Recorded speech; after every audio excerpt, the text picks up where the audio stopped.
നമസ്കാരം. സോഡിയാക് മീഡിയയിലേക്ക് എല്ലാ പ്രേക്ഷകർക്കും സ്വാഗതം. 2025 ജൂൺ മാസത്തെ പൂര നക്ഷത്രക്കാരുടെ നക്ഷത്രഫലമൊന്ന് പരിശോധിച്ച് നോക്കാം. പൂര നക്ഷത്രം എന്ന് പറയുമ്പോൾ ചിങ്ങക്കൂറാണ്. ചിങ്ങക്കൂറുകാർക്ക് സർവാഭിഷ്ട സ്ഥാനത്ത് സർവേശ്വരകാരകനായിരിക്കുന്ന വ്യാഴം സഞ്ചരിക്കുന്നു. സർവാഭിഷ്ട സ്ഥാനാധിപതിയായിരിക്കുന്ന ബുധൻ നിപുണായോഗം ചെയ്ത് ചന്ദ്രലഗ്നാധിപതിയോട് യോഗം ചെയ്ത് നിൽക്കുന്നു. അപ്പോൾ ചന്ദ്രലഗ്നാധിപതി വ്യാഴത്തോട് യോഗം ചെയ്ത് നിൽക്കുന്നത് കാരണം കൊണ്ടും അതേപോലെ തന്നെ സർവാഭിഷ്ട സ്ഥാനത്ത് വ്യാഴം നിൽക്കുന്നത് കൊണ്ടും നല്ല ദൈവാധീനം പരിപൂർണമായിട്ടുള്ള ഒരു മാസമാണ്. ചെയ്യുന്ന പ്രവൃത്തിക്ക് തക്കതായിരിക്കുന്ന ലാഭം കിട്ടാനായിട്ട് യോഗമുണ്ട്. കർമാധിപതി നിൽക്കുന്ന ഭാഗ്യസ്ഥാനത്തും ഭാഗ്യാധിപതി ലഗ്നത്തിലുമാണ്. അപ്പോൾ അത് കാരണം കൊണ്ട് തന്നെ ഭാഗ്യാധിപഷ്ട ഭാവേശ്വപ്യ അശുഭോ ഭാവപുഷ്ടിൽ എന്ന് പറയുന്ന യോഗം ഉള്ളതുകൊണ്ട് ഭാഗ്യാധിപതി ഏത് ഭാവത്തിൽ നിന്നാലും ആ ഭാവത്തിന് ഭാഗ്യത്തെ കൊടുക്കുമെങ്കിൽ ഇവിടെ ലഗ്നത്തിൽ നിൽക്കുന്ന ചൊവ്വ ലഗ്നത്തിന് ഗുണപ്രദമാണ്. അത് കാരണം കൊണ്ട് തന്നെ നല്ല ഭാഗ്യം അനുഭവിക്കാൻ യോഗമുള്ളൊരു മാസമാണ്.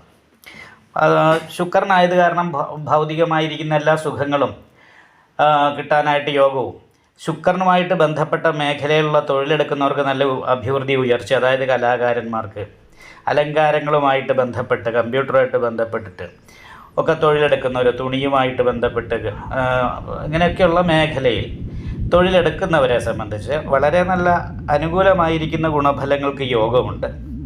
അങ്ങനെയാണെങ്കിലും ലഗ്നത്തിൽ നിൽക്കുന്ന ചൊവ്വ ശാരീരികമായിട്ട് ഘടകകാരകനായിരിക്കുന്ന കേതുവിനോട് ചേർന്നും കൂടിയാണ് നിൽക്കുന്നത്.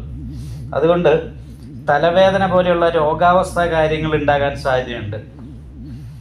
ലഗ്നേകുജ ക്ഷതധനു എന്ന് പറയുന്നൊരു യോഗമുള്ള കാരണം ശരീരത്തിന് ചതവ് സംഭവിക്കുക, മുറിവ് സംഭവിക്കുക, ഇങ്ങനെയുള്ള കാര്യങ്ങൾക്ക് യോഗമാണ്. തലവേദന പോലെയുള്ള രോഗങ്ങൾ ഉണ്ടാകാനായിട്ട് സാധ്യതയുണ്ട്.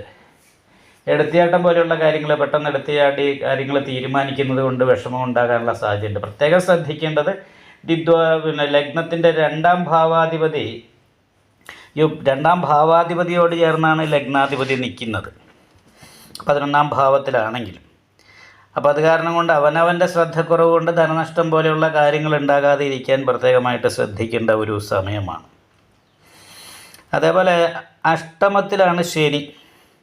അപ്പോൾ ശനി ആയുർകാരകനായത് കാരണം കൊണ്ട് അഷ്ടമത്തിൽ നിൽക്കുമ്പോൾ ദീർഘായുസ്സിനെ തരുമെങ്കിലും അത് ഇടയ്ക്കിടയ്ക്ക് ശാരീരികമായിട്ടുള്ള രോഗാവസ്ഥകൾ വർദ്ധിപ്പിക്കാൻ സാധ്യതയുണ്ട്. ഒരു രോഗം മാറി പറയുമ്പോഴത്തേക്കും അടുത്തൊരു രോഗം എന്നുള്ള രീതിയിൽ ഇടയ്ക്കിടയ്ക്ക് ശാരീരികമായിട്ടുള്ള അസ്വസ്ഥതകൾ ഉണ്ടാകാനുള്ള യോഗമുണ്ട്. അപ്പോൾ ഇവിടെ രോഗാധിപത്യം വഹിച്ചിട്ടാണ് അഷ്ടമത്തിൽ ശനി നിൽക്കുന്നത് എന്ന് പറയുന്നൊരവസ്ഥ ഉള്ളത് കണ്ട് നടുവേദന, അടിവയറ് സംബന്ധമായിട്ടുള്ള രോഗാവസ്ഥ കാര്യങ്ങൾ, അതേപോലെ തന്നെ തലയുമായിട്ട് ബന്ധപ്പെട്ട് തലയ്ക്കുള്ള രോഗങ്ങൾ, തലവേദന, മറ്റ് മുഖത്ത് വരുന്ന രോഗാവസ്ഥ കാര്യങ്ങൾ, അപ്പോൾ ഇങ്ങനെയൊക്കെയുള്ള രോഗങ്ങൾക്ക് യോഗമുണ്ട്. അത് പ്രത്യേകമായിട്ട് ശ്രദ്ധിക്കണം. അതുകൊണ്ട് അയ്യപ്പക്ഷേത്രത്തിൽ നീരാഞ്ജനം വഴിപാടൊക്കെ ചെയ്ത് ദൈവാധീനം വർദ്ധിപ്പിക്കാനും അതുപോലെ തന്നെ മേൽപ്പറയപ്പെട്ട തടസ്സങ്ങൾ മാറ്റാനും ശ്രദ്ധിക്കേണ്ടതാണ്.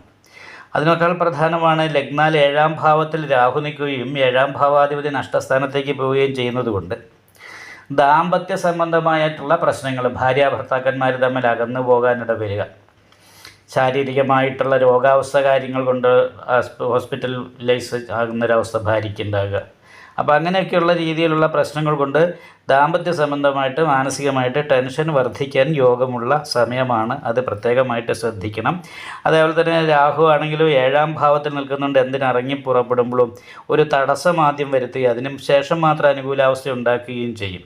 ലഗ്നത്തിൽ നിൽക്കുന്ന കേതുവാണ്. അപ്പോൾ എല്ലാത്തിനും മുറിവ് സംഭവിപ്പിക്കുന്ന ഒരു അവസ്ഥയായതുകൊണ്ട് നാഗപൂജയും കേതു പൂജയും ചെയ്യാനും പ്രത്യേകം ശ്രദ്ധിക്കണം. നിങ്ങൾക്ക് ഈ വീഡിയോ ഇഷ്ടപ്പെട്ടാൽ ലൈക്ക് ചെയ്യുക, നിങ്ങളുടെ അഭിപ്രായങ്ങൾ കമൻറ്റ് ചെയ്യാം. ജ്യോതിഷവുമായി ബന്ധപ്പെട്ട കൂടുതൽ കാര്യങ്ങൾ അറിയാൻ ഈ ചാനൽ സബ്സ്ക്രൈബ് ചെയ്യുക. ഞങ്ങളുടെ ഓൺലൈൻ കൺസൾട്ടൻസി നമ്പർ താഴെ ഡിസ്ക്രിപ്ഷൻ ബോക്സിൽ കൊടുത്തിട്ടുണ്ട്. ആവശ്യമുള്ളവർക്ക് കോൺടാക്റ്റ് ചെയ്യാവുന്നതാണ്.